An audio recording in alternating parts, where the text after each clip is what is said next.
일어나려면 정신줄 번쩍 병들지 않은 건강한 뉴스 건강한 대화 옥내 좋은 것 뉴스 생로 병사의 비밀. 네, 뉴스의 본질, 뉴스의 비밀을 파고드는 시간, 뉴스 생로병사의 비밀을 시작합니다. 뉴스빙하 김미나 시사평론가, 그리고 오늘은 특별히 하루 화산을 대신해서 한겨레 신문의 김한 기자님 나오셨습니다. 두 분 안녕하십니까? 안녕하세요. 반갑습니다. 김한 기자님은 이렇게 누구 대타로 나오신 적 있어요? 근래에는 없는 것 같습니다. 너무 싸게 나왔다 이런 생각도 듭니다. 야구에서는 대타를 많이 나가는데 네. 방송에서는 대타가 아니고 네. 4번 타자로 항상. 왔는데 모자까지 씌워갖고 깜짝 놀랐습니다. 아니, 숨겨진 작가분은 막 대타. 춤을 추고 계시고 막 이래갖고 예. 무슨 프로그램인지 모르겠습니다. 네, 심각해요. 여기 우리 어디로 가는 거냐. 네. 네. 저 많이 들었어요. 근데 이 코너 퇴근하려거나 이럴 때 재밌더라고요. 재밌었습니까? 네, 재밌었습니다. 재밌었다면 정말 보람이 있네요. 얼마나 좋습니까? 누군가에게 이렇게 도움이 됐다는 것이. 네. 하여간 자 오늘도 빙하는 흐릅니다. 자, 첫 번째 뉴스 우리 빙하가 준비해 오셨네요. 문재인 대통령 바이든 통화 내용이죠? 그렇습니다. 이 비밀은 역시 빙하가 흐른답니다. 빙하는 흐른다. 네. 역시 이제 비밀은 중국이다 이런 건데요. 네. 네, 뭐 사실 누구나 아는 얘기인데 네, 역시나 또 중국 얘기였습니다. 아, 그래요? 거기에 숨겨진 비밀이 중국이다. 그렇습니다. 이 얘기는 저도 좀 짐작 가는 게 있으니까 이따가 조금 집중적으로 여쭤보기로 하고. 자, 오늘 두 사람 통화해서 무슨 얘기 나눴습니까? 통화를 했는데 문재인 대통령은 이제 한미 동맹을 미래지향적으로 발전시켜야 되고 네. 또 한반도 비핵화 및 평화 정책을 위해서 긴밀히 소통해야 된다 이렇게 얘기를 했고요. 네. 그다음에 조 바이든 미국 대통령 당선인은 한미 동맹에 대해서 인도 태평양 안보 번영의 핵심 축이다. 영어로 린치핀 이렇게 네. 표현을 했고 한국에 대한 방위 공약을 유지하겠다. 이렇게도 얘기를 했습니다. 네. 그러니까 트럼프 시대에 우리가 걱정했던 거를 네. 좀 안심을 시켜준 거죠. 예. 주한미군이 철수한다든지 뭐 이런 거. 네. 그리고 이제 코로나19 및 기후변화 등의 글로벌 현안 대응에서도 한미 양국 간의 협력을 확대한다. 여기에 대해서 두 사람이 의견을 같이 했다. 이게 이제 청와대 브리핑 내용입니다. 뭐 좋은 얘기는 다 했네요. 그렇죠. 좋은 네. 얘기를 다 했는데 네. 특히 이제 이 린치핀이라는 표현에 대해서 언론이나 이제 외교안보 전문가 이런 분들은 의미부여를 상당히 하는 모양이죠. 제가 바로 그 전문가로서 의미부여하는 사람이에요. 그렇죠. 예. 이 린치핀을 오랜만에 들어보는 단어라고. 전 처음 들어봤습니다. 아 역시. 그래? 네. 야, 이거는 오바마 대통령이 옛날에 박근혜 대통령 미국 가기 직전에 네. 처음으로 린치핀이란 표현을 쓴 때가 2013년이에요. 왜냐면 김한 기자님은 제가 알기로는 네. 이런 외교안보 전문가가 아니고 네. 돈, 어떤 상업 이런 데 전문가입니다. 그러니까 굉장합니다. 우리보다 낫죠. 예. 하여간 그래서 이거 오바마의 용어가 트럼프 때 안 썼거든요. 안 쓰다가, 근데 이번에 등장했네요. 그래서 이제 한미 동맹을 얘기할 때 오바마 행정부 때 뭐 전통적으로 한국은 린치핀이다, 일본은 코너스톤이다 이렇게들 얘기를 한다. 주춧돌. 네. 라고들 했는데 뭐 트럼프 행정부 때는 이 뭐 표현이 아예 안 나온 건 아니지만 이제 빈도가 많이 낮아졌었다. 네. 가끔 이제 의례적으로나 나오던 뭐 이런 거 아니냐 뭐 이런 거죠. 근데 어쨌든 린치핀이라는 거는 제가 영어는 잘 못하지만 바퀴에 있는 뭐 축이라고 그러더라고요. 축에 그 고정하는 네. 축에 박는 핀. 그래서 그래서 린치핀이 바퀴살이 빠지지 않도록 고정시켜주는. 네. 린치핀이 빠지면 바퀴가 그냥 없어져 버린다. 네. 그만큼 우리는 중요하다. 뭐 이런 얘기 아닌가 하는데 예, 우리 방송의 김민하 평론가는 린치핀입니다. 아, 그렇게 그래요? 이해하면 빨리 이해가 될 거예요. 네, 그러면 코너스톤은 누가? 코너스톤이 더 중요한 거 아닙니까? 예, 우리 오늘 휴가 가신 김수민. 네, 근데 코너스톤이 빠지면 건물이 무너진다는 게 지금 상당히 우려가 됩니다. 둘 다 중요합니다. 돌은 네. 바뀌니까 예. 불러올 수도 있고 돌이. 네, 굴러온 돌이 박힌 돌을 빼낼 수도 있고. 근데 이제 조 바이든 당선인이 인도 태평양이라는 말을 했기 때문에 이거 뭔가 이제 인도 태평양 전략 이렇게 얘기하는 건 일반적으로 대중 압박을 강화하자는 차원에서 얘기하지 않느냐 네. 이런 해석 나오는데 원래 인도 태평양 전략이라는 게 원산지는 일본 아닙니까? 그래서 아베 신조 총리가 옛날에 이제 좀 대안적으로 꺼낸 개념이고 여기에 원래 범위에는 한국은 안 들어가 있고 네. 인도까지 가는 어떤 대중 전선을 미국하고 한번 마련해보자. 그래서 호주라든지 뭐 네. 이런 다른 동맹들이 들어가 있는 이런 표현이거든요. 태평양 전략을 인도양까지 확장시켜서 그렇죠. 반중국 포위 전선을 완성시키자. 뭐 그렇습니다. 쉽게 말하면 이거 아니겠어요? 그렇습니다. 네. 그래서 이게 뭔가 바이든 후보가 우리한테 대중전선에 협력해 이렇게 얘기한 거 아니냐라고 해석이 됐는데 다만 청와대는 이렇게 얘기를 했습니다. 인도 태평양 전략을 얘기한 게 아니고 인도 태평양의 안보와 번영을 얘기한 거다. 즉 해당 지역을 지리적으로 표현한 거지 인도 태평양 전략과는 무관하다. 중국 얘기는 한마디도 안 했다라고 했거든요. 네. 그런데 형식적으로 한국에 전화를 했는데 미국 대통령 당선인이 인도하고 태평양 얘기를 왜 하는가라고 생각을 해보면 결국은 인도 태평양 전략 얘기를 한 거 아닐까? 저는 이렇게 좀 생각이 듭니다. 북한 얘기는 안 나왔습니까? 북한 얘기는 이제 이 문재인 대통령에게 북핵 문제 해결을 위해서 긴밀히 협력하겠다 이렇게 네. 얘기를 했는데요. 예. 또 중요한 게 북핵 문제에 대해서 이제 북한 문제에 대해서 얘기를 한 것을 우리가 좀 따라가려면 조 바이든 당선인이 스가 요시히데 일본 총리한테 한 얘기도 이제 짚어봐야 됩니다. 그래서 여기서 북한에 대해서 뭐라고 했냐면 이 일본이 계속해서 북한에 대해서 갖고 있는 문제 있지 않습니까? 네. 이 북한에 의한 일본인 납치 문제. 여기에 대해서 스가 요시히데 총리가 협력을 요청했는데 여기서 이제 긍정적으로 답변했다라는 게 일본의 주장이거든요. 그건 박지원 국정원장이 최근에 스가 관저를 방문했을 때 그렇죠. 나온 얘기로 알려져 있습니다. 그때도 이제 가서 얘기를 했죠. 네. 그리고 또 이제 일본에다가 한 얘기 중에 역시 이제 센카쿠 열도를 에 대해서 한 얘기가 또 지금 주목이 되고 있는데 미일 안전보장 조약 제5조가 적용이 되는 지역이다라고 바이든 당선인이 얘기를 했다는 거거든요. 네. 만약에 그래서 센카쿠 열도에 중국이 영유권을 주장하면서 여기에 어떤 군사적인 접근이나 이런 걸 하면 미국도 여기에 군사적 대응을 할 수가 있다라는 취지의 답변이다라고 일본은 해석을 하고 있습니다. 네. 즉 여기서도 뭔가 중국하고의 어떤 대중전선을 강화하는 맥락의 얘기를 했다. 이제 이렇게 보여지는 거죠. 예, 그래서 이제 비밀이 드디어 나오는 거죠. 네. 비밀은 중국이다. 그렇죠. 그래서 우리가 머리가 그럼 굉장히 복잡해지는 겁니다. 그래서 일단 테이블에 재료는 다 올라와 있는데 이 재료들을 어떻게 조합해가지고 우리가 큰 그림을 만들 거냐 이게 지금 중요한 상황이거든요. 우리 구상은 지난번에도 얘기가 나왔듯이 도쿄올림픽에서 뭔가 북한하고 관계를 해소할 만한 어떤 그런 계기를? 그렇죠. 예. 계기를 마련하는 거 아니겠습니까? 예. 그러려면 우리가 대일 관계도 풀어야 되고 그리고 북일 관계가 해소되는데도 우리가 뭔가 역할을 해줘야 되고 네. 그런 과제가 있습니다. 그런데 그러려면 이제 미국하고 또 우리가 이제 잘 지내야 되는데 미국 입장에서는 한미일 동맹 강화를 해야 되니까 네. 일본하고 좀 관계를 잘 풀어 이렇게 얘기할 거 아니겠습니까 우리한테. 네. 근데 이 압박을 우리한테 너네가 좀 양보해 이럴 수도 있지만 일본한테 너희가 좀 양보해 이렇게 얘기할 수도 있는 거여서 어느 쪽으로 갈 거냐 이게 앞으로 관건이 될 거고. 아주 복잡하네요. 네, 근데 저는 오늘 많은 언론들이 해설 기사를 내놓고 있는데 뭐 심지어는 한국이 먼저 통화했니 일본이 먼저 통화했는까지 화제가 될 정도로 근데 네. 저는 이제 전화 한 통화 했는데 막 혼수 얘기하고 결혼해서 어디서 할지 다 걱정하고 고민하고 약간 이런 격도 있는 것 그러니까 같아요. 전세값도 없는데 벌써부터 그러니까요. 네, 그래서 뭐 근데 그런 얘기까지. 시사평론가는 이게 직업인데 어쩔 수 없는 거 아닐까요? 네, 그래서 좋습니다. 결국 우리는 경제도 문제고 말이죠. 지금 뭐 시진핑 주석이 방한을 한 해 만에 뭐 외교부는 일단 방한에 대해서는 논의 안 하고 있다고 했습니다. 그래서 어쨌든 큰 그림 그려서 이걸 관철하는 전략이 어느 때보다도 필요하고 이걸 준비해야 되기 때문에 우리의 본 실력이 이제 드러나야 된다. 네. 그런 말을 시사평론가가 여기 예. 앉아서 이제 하는 겁니다. 아, 외교안보 전문가 다 되셨네. 그래, 일본에 관심이 많으셔갖고 네. 그다음에 그 방송 원칙상 센카쿠 열도는 중국명하고 병기하게 돼 있습니다. 그래서 센카쿠 열도 중국명 다오디다오 네. 반드시 이렇게 말해 주셔야 된다는 거 그거 지켜 주셔야 됩니다. 저요? 네. 예. 그 아까 법에 있는 생각보다 건가요? 많이 알겠습니다. 저는 하셨어요. 이제 준법 정신을 추천하기 예, 때문에. 그게 네. 방송 원칙입니다. 항상 동등하게 병기해 줘야 병기해줘야 된다는 된다. 거. 예, 말씀드리고요. 자, 두 번째 뉴스로 넘어가겠습니다. 오늘 나오셔서 약간 얼떨떨하신 우리 김환 네. 기자님이 준비해 오신 주제가 네, 착한 임대료 혜택 연장입니다. 아하. 네, 오늘 많은 분들이 관심 가져셨을 텐데 오늘 비상경제중앙대책본부 회의가 열렸습니다. 네. 이 자리에서 이제 홍남기 경제부총리가 민간의 자발적인 임대료 인하 참여를 지속적으로 유도하기 위해서 예. 임대료 인하액의 50%를 세액 공제해주는 착한 임대 세액 공제 적용 기간을 내년 6월까지로 연장하겠다 이렇게 얘기를 했는데요. 예. 뭐 소상공인 자영업자들 입장에서는 어쨌든 반가운 얘기일 텐데 오늘 이 소식 한번 다뤄보겠습니다. 자, 이 뉴스는 오늘 그 중소벤처기업부의 박영선 장관을 전화로 연결해서 네, 한번 직접 들어보고 계속 이야기를 나눠보겠습니다. 장관님 나와 계십니까? 네, 안녕하세요. 네. 아유, 경모에 시달리실 텐데 목소리 좋으십니다.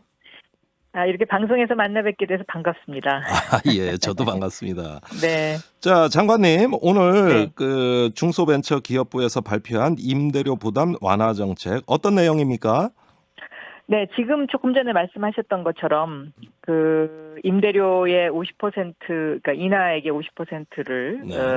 법인세를 이제 깎아주는 그런 내용입니다. 50%까지. 네. 이게 착한 임대인이라고 이제 저희가 통칭 이렇게 불러왔는데요. 네.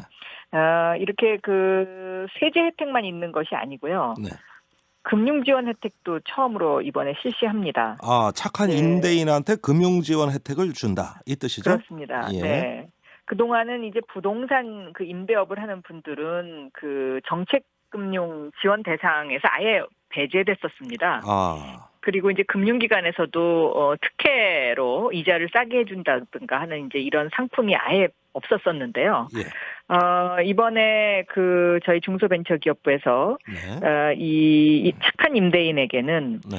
그런 정책 지원금을 받으실 수 있는 것을 네. 이제 열어놓기로 했고요. 네. 또 민간 금융기관들도 그 융자 대상이 되도록 특혜 융자 대상이 될 수 있도록 이렇게 예. 이제 그 배려를 해드리기로 했습니다. 예. 또 이제 지자체에서 착한 임대인으로 이제 등록이 되면은요. 네. 지역사랑 상품권이라든가 이제 이런 것을 구매하는데 좀 더 많은 할인 혜택을 드리게 됩니다. 예. 그래서 이러한 것들 그리고 또 하나는 저희 중소벤처기업부에서 이제 전기 안전과 관련된 점검을 이제 나가는데 전기 안전 점검. 네네 네. 이런 안전 점검에 비용이 들어가지 않습니까? 네. 이제 그런 것도 지원을 해드리기로 했습니다. 아, 그렇군요. 네. 자, 그래서- 여러 가지 지원책이 있는데요. 이렇게 예. 그 여러 가지 지원책들을 해서 간접적으로 지원하는 것보다 소상공인들 당사자들은 정부가 그냥 직접 지원하는 게 어떠냐. 이런 네. 이야기들을 거의 절반의 소상공인들이 이야기하는 여론조사가 발표됐어요. 어떻게 보십니까? 그렇습니다. 소상공인 분들이 그만큼 이제 간절하게 뭔가 도움을 원하신다는 의미인데요. 네. 저희 중소벤처기업부가 올해, 그러니까 대한민국 역사상 처음으로 직접 지원을 하지 않았습니까? 지난 그 추석 즈음에서 네, 새 그렇습니다. 소상공인 새희망 자금이라고 해가지고 예. 100만 원 또는 200만 원을 드렸죠. 예. 그래서 일단 이렇게 이제 그 100만 원, 200만 원을 드린 것이 예. 토를 달지 않고 저희가 드렸습니다. 그러니까 아. 그것을 대신 임대료로 내셔도 되고 또 뭐 인건비로도 쓰셔도 되고 시설 자금으로 보태서 쓰셔도 되고 이렇게 네. 이제 한번 이제 저희가 실시를 했는데요. 예. 앞으로 이런 어떤 소상공인에 대한 정책과 관련해서 직접 지원에 대한 일부분을 좀 더 저희가 심사숙고해서 가능하면 소상공인 분들이 정말로 이 어려운 코로나19 사태에서 네. 굳건하게 잘 버티실 수 있도록 최대한 노력하도록 하겠습니다.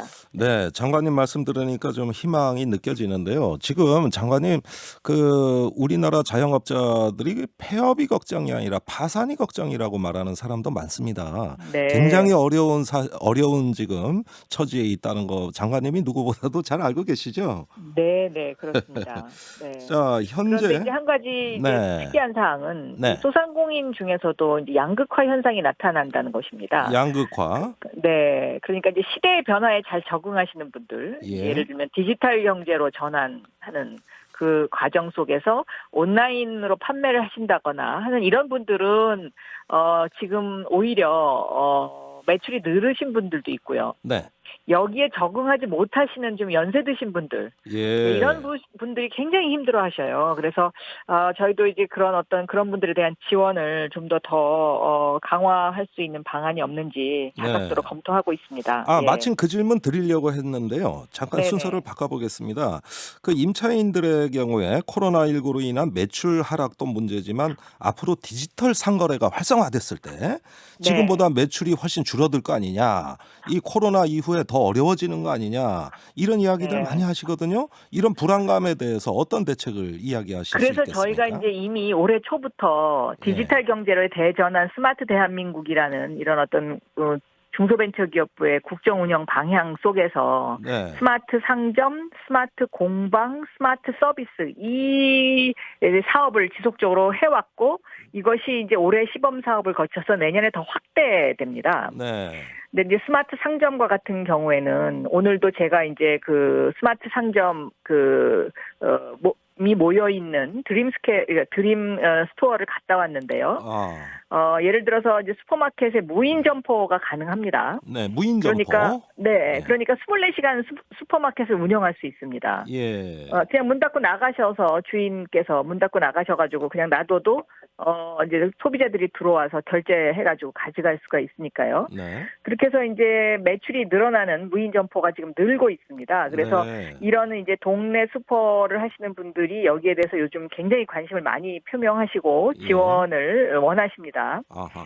또 그것뿐만이 아니라 이제 그 자동으로 결제되는 예. 그러니까 예를 들면 커피숍을 운영하는데 커피숍에 종업원이 없이 손님이 들어오셔서 내가 그 키오스크에다가 주문을 하면 네. 이것이 그 자동 바리스타 로봇으로 연결이 돼서 예. 거기서 커피가 만들어져서 또 로봇이 갖다 줍니다. 예. 이제 이런 어떤 그 스마트 상점과 관련된 부분에 대한 지원 예. 이런 것들이 이제 점차 확대가 됩니다. 그래서 소상공인 분들에 대한 어떤 디지털화에 대한 교육, 예. 또 디지털 매니저 제도의 확대 네. 이런 것들이 좀 더 많이 필요하지 않나 이렇게 생각하고 있습니다. 아, 그렇군요. 아마 그런 그 스마트 대전환이 구체화되면은 굉장히 우리 어떤 그 자영업자들의 생태계에 굉장히 큰 변화가 있을 걸로 보여지는데 하여간 기대해 보겠습니다. 네. 저기 대답 안 하셔도 될 질문을 드립니다. 그 네. 서울시장 후보 하마평에 오르고 계시거든요. 자, 일단 장관에 충실하겠다고 밝히셨던데 예. 언제 입장을 정리해서 이 서울시장 문제에 대해서 시민들께 말씀하시겠습니까? 글쎄요, 제가 아직까지 그 부분에 관해서는 정말로 진지하게 생각해 보지 않았습니다. 왜냐하면 네. 지금 소상공인과 중소기업 하시는 분들이 정말 힘들어하시기 때문에 네. 그 일에 매진하는 것 그것이 저는 더 중요하지 않나 이렇게 생각하고 있습니다. 아니 서울시장도 소상공인 그 지원 대책에 매진할 수 있잖아요. 그러나 중소벤처기업부가 이제 소상공인과 중소기업 정책의 총괄 부서이기 때문에 네. 지금은 제가 제 직분에 충실한 것이 예. 가장 올바른 일이다라고 생각하고 있습니다. 아니 그렇다 하더라도 출마 안 하시겠다는 말씀은 안 하셨어요. 진지한 고민을 하고 계신 것이죠.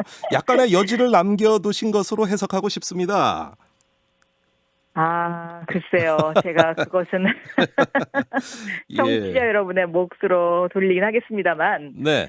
그러나 현재의 저의 입장은 소상공인과 중소벤처 하시는 분들의 네. 그런 울타리가 되어 드리는 일 그것이 네. 더 중요해 보입니다. 예. 네, 장관님으로서 아주 적절한 답변 해주셨다고 생각이 듭니다. 자, 조만간 저희 스튜디오에 한번 모시겠습니다. 네. 예, 오늘 말씀 감사합니다. 네, 감사합니다. 네, 박영선 중소벤처기업부 장관이었습니다. 자, 오늘 지금 박영선 장관께서 여러 가지 말씀을 하셨는데 다 간접 대책이에요. 네, 세제 그렇죠. 지원, 금융 지원, 뭐 여러 가지 어떤 그 할인 혜택 네. 이러다 보니까 뭔가 손에 쥐는 건 아니고 여기저기서 오는 간접적인 효과 같습니다. 네, 그렇죠. 그리고 착한임대료 정책의 지금 수혜자가 오늘 정부 정책 발표에 따르면 4만 명 정도 소상공인 중에 근데 네. 이제 아주 높은 비율은 아닙니다. 사실 근데 이 부분이 네. 워낙에 지금 우리가 임대료가 높은 상황이고 네. 자영업자들이 임대료 때문에 어렵다는 얘기는 뭐 10수년 된 얘기이기 때문에요. 오래됐죠. 네. 네. 이 부분에 대해서 이제 정부가 급한 불이라도 우선 끄는 형태로 접근을 처음 했던 건데 이게 6개월 한번 연장하고 다시 내년 6월까지 이제 연장을 한 셈인데 네. 뭐 많은 분들이 지적을 합니다만 이게 이제 뭐냐면 임대료를 50% 할인해주면 25%를 세금으로 건물주에게 네. 보전해주는 방식이거든요. 네. 그리고 오늘 여기에 추가로 금융지원 대책까지 나왔는데 네. 앞서도 뭐 말씀하셨지만 소상공인들은 이게 우리한테 직접 주지 왜 네. 이거를 간접적으로 주냐. 왜 맨날 건물 주냐? 네, 이런 네. 불만들을 사실 제기하고 있는데 그 바탕에는 뭐가 있냐면 임대료라고 하는 게 개인과 개인들이 맺는 약속 서류지 않습니까? 그렇습니다. 네, 정해져 있는 게 아닙니다. 근데 그 네. 임대료를 보통 상가 자리를 구하러 가면 어떻게 설명하냐면 여기 아주 입지가 좋다. 네. 유동인구가 정말 많다. 그리고 그러니까 여기 전에 장사하던 사람이 한 달에 1,000만 원씩 벌어갔다. 네. 뭐 이런 식으로 해서 비싼 임대료를 정당하거든요. 네. 근데 김한 기자님이 얘기하니까 신뢰가 생겨요. 진짜 거기 가면 돈 벌 것 같습니다.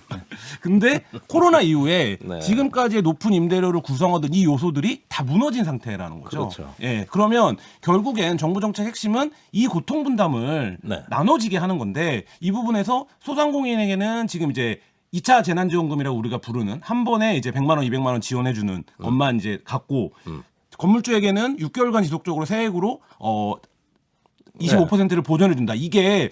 과연 근본적인 대책이 맞느냐. 처음에는 예. 정책 수혜 대상을 뽑거나 정책을 실현시킬 방법이 마땅치 않으니까 네. 이걸 했는데 지금 코로나 시대가 장기화되고 있는데 이 부분에서도 여전히 이게 정부 정책에서 가장 앞선에 놓이는 소상공인 지원 대책이 될 수 있느냐. 뭐이 부분에서는 좀 고민할 대목이 있어 보입니다. 그러니까 이게 우려가 좀 생기는 게 듣다 보니까 건물주 입장에서는 비교를 해봐야 되는 입장인 거잖아요. 이게 임대료를 그냥 높은 상태로 유지를 하고 그냥 그걸 받는 게 나은 건지 아니면 네. 임대료를 줄여주고 뭐 착한 임대료니까 네. 임대료 줄여준 분에 대해서 이제 세제 혜택을 받는 게 나은 건지 네. 계산을 해봐야 되는 건데 예. 사실 건물주들이 저는 어떤 분들인지 잘 모르지만 네. 이런 계산을 아주 면밀하게 하면 예를 들면 그 자영업자들이 어떻게든 그 건물에서 이 폐업을 하지 않고 유지가 되는 걸 전제로 하면 사실 그러면 이제 세제 혜택을 받으면서 장기적으로 이제 임대료를 계속 받을 수 있다는 조건이 생기면 뭐 건물주 입장에서도 윈윈일 것 같은데 네. 그게 아니라 지금 계속 높은 임대료를 받으면서 사실 뭐 자영업자가 폐업을 하든지 말든지 이렇게 해도 된다라는 마인드를 가지고 있으면 사실 소용이 없는 대책이거든요. 네. 근데 장기적으로 보면 아마 그게 건물주한테는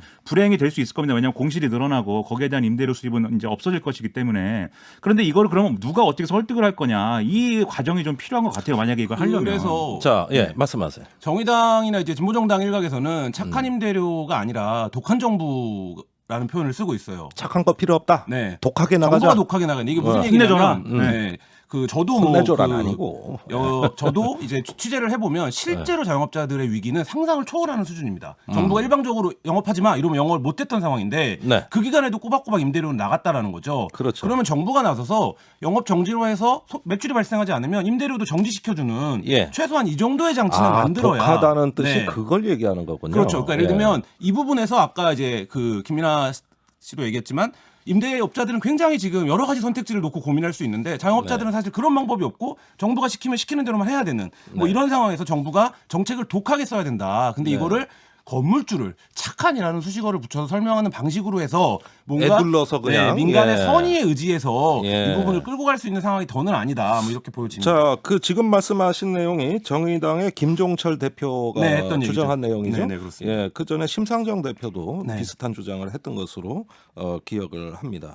자, 그러면 결국은 건물주와 임차인이 고통을 분담하는데 네. 국가가 개입해서 이 문제를 해결하자 이런 진보정당 주장까지도 봤는데 정말 이게 어떤 해결책이 궁극적인 해결책이냐? 지금 현재 임대차 계약법 여러 가지 개정이 사실 필요할 텐데요. 지금은 예. 이제 그런 조항을 요구할 수 있는 방법이 사실상 없습니다. 임차인들에게. 네. 그러니까 정해진 계약 기간 안에는 모두 임대료를 내야 되고 네. 그리고 임대료를 못 내면 쫓겨날 수도 있거든요. 네. 근데 이런 부분들을 정부가 개입해서 개정할 수 있다는 거죠. 예를 들면 재난 국면이 되면 네. 임대료를 못 내는 기간을 뭐 유예시켜 준다든지 아니면 영업 정지를 일방적으로 당하게 된다면 이런 부분들을 보조한다든지 그리고 궁극적으로는 공실이라든지 여러 가지 거시적인 경제의 맥락에서 들여다봐야 될 사안이 있긴 합니다만 네. 임대료가 비정상적으로 그동안 높았다. 그래서 자영업자들이 임대료 내는 것 때문에 장사를 못할 지경이다라고 한다면 이 부분에 대해서 뭔가 근본적인 조정이 좀 필요한 게 아니냐 이참에 이런 근본적 생각도 듭니다. 조정으로 아예 룰을 다시 짜자 이 말씀이에요. 그렇죠. 네. 이제 지금 이런저런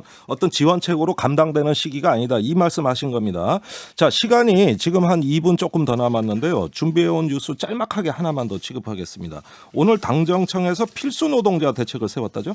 네, 우리- 그렇습니다. 예, 말씀해 주세요, 김한 기자님. 오늘 뭐 핵심은 그 택배기사 대책인데요. 예. 그 이른바 이제 플랫폼 노동이라는 말 많이 들어보셨을 겁니다. 네. 그 과정에서 이제 택배 노동자들이 코로나 시대에 이른바 이제 비대면이 길어지면서 굉장히 과로사에 시달려서 네. 많이 이제 사망하는 안타까운 일도 있었는데 보험금도 못 받고. 네, 오늘 정부가 이 부분에 대한 대책을 내놨습니다. 하루 최대 작업 시간과 심야 배송을 제한하고 네. 주 5일 근무를 도입하고 그다음에 그 상하차 작업에 굉장히 많은 노동이 투입되는데 네. 뭐 이런 부분들에 대한 어떤 인력 확대 방안 이런 것까지 포함한 그 택배 종합 대책을 내놓았습니다. 아, 그렇군요. 어떤 종합 대책입니까?